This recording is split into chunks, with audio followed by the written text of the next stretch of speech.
എൻ്റെ 2 ഫ്രണ്ട്സ് മരിച്ചുപോയി. ഒരാൾക്ക് കാർഡിയാക് അറസ്റ്റ്, പിന്നെ ഒരു ലിവർ ഇഷ്യൂ. അപ്പൊ ഇയാൾക്ക് എത്ര വയസ്സുണ്ട്? 36. അവർക്ക് 36. ഇത്രയും ചെറിയ പ്രായത്തിൽ തന്നെ. എന്ത് ചെറിയ പ്രായത്തിൽ? ഇപ്പം 30 വയസ്സായ കളവനാ. പെട്ടെന്നായതുകൊണ്ടേ ഒന്ന് ഷോക്കായിപ്പോയി. പിന്നെ ഇങ്ങനെയുള്ള സംഭവങ്ങൾ നടക്കുമ്പോഴാണല്ലോ നമ്മളെ തന്നെ ഒന്ന് ആലോചിക്കുന്നത്. ബ്ലഡ് ടെസ്റ്റ് ചെയ്യാൻ കൊടുത്തപ്പോൾ ഷുഗർ, കൊളസ്ട്രോള്, ഫാറ്റി ലിവർ അങ്ങനെ ഇല്ലാത്തൊന്നുമില്ല. എന്നാൽ പിന്നെ നന്നേക്കാന്ന് വിചാരിച്ചിട്ട് എൻ്റെ ആദ്യപടിയായിട്ട് ഷുഗർ അങ്ങോട്ട് കട്ട് ചെയ്തു. എന്തായാലും ഹെൽത്ത് നല്ലോണം ശ്രദ്ധിക്കും, അല്ലെ ഫാമിലിക്ക് പ്രശ്നമാവും. ഫാമിലി ഉള്ളവർ നോക്കിയാൽ പോരായിരുന്നു. അപ്പോൾ കല്യാണം കഴിച്ചിട്ടില്ലേ? അതെന്താ? ഞാൻ മാത്രം വിചാരിച്ചാൽ മതിയോ? ഫാമിലിയിൽ ഇഷ്യൂസ് ആണോ അല്ലേ? എൻ്റെ വീട്ടിലുണ്ട് 2. ബുധനും ശുക്രനും ഒക്കെ നോക്കി ബാക്കിയുള്ള എൻ്റെ ലൈഫെല്ലാം കളയും. അല്ല, താനൊന്നും ഓഫീസിൽ കയറുന്നില്ലേ?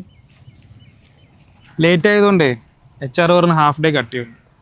എന്നാൽ പിന്നെ ഫുൾ ഡേ കട്ട് ചെയ്യുമെന്ന് പറഞ്ഞു. ഞാൻ പറഞ്ഞു, താൻ കയറണില്ലേ ഓഫീസിൽ? തൻ്റെ ഓഫീസിൽ മാത്രമല്ല, എൻ്റെ ഓഫീസിലും പഞ്ചിങ് മെഷീനാണ്. ഓ ഭാഗ്യം, ഈ ഒരു കാര്യത്തിലെങ്കിലും ഒരു ഒത്തൊരുമ ഉണ്ടല്ലോ.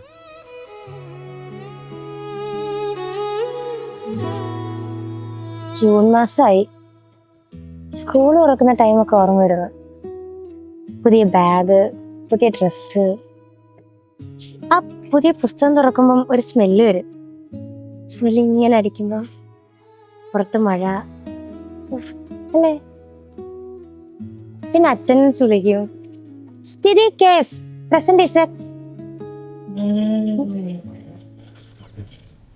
പറഞ്ഞ പോലെ ഞാൻ പേര് ചോദിച്ചില്ലായിരുന്നല്ലേ? സ്ഥിതി എന്ന പേര്.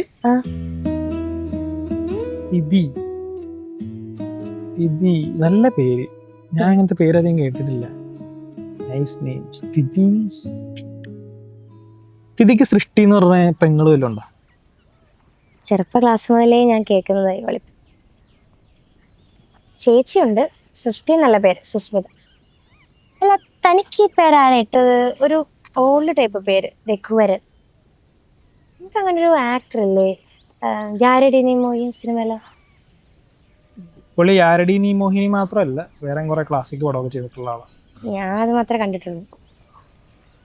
അല്ല, എന്താണ് അങ്ങനെ ഒരു പേരിട്ടെ? അച്ഛനിട്ട പേരാ? അച്ഛൻ ഒരു രഘുവരൻ ഫാനാന്ന് തോന്നുന്നു.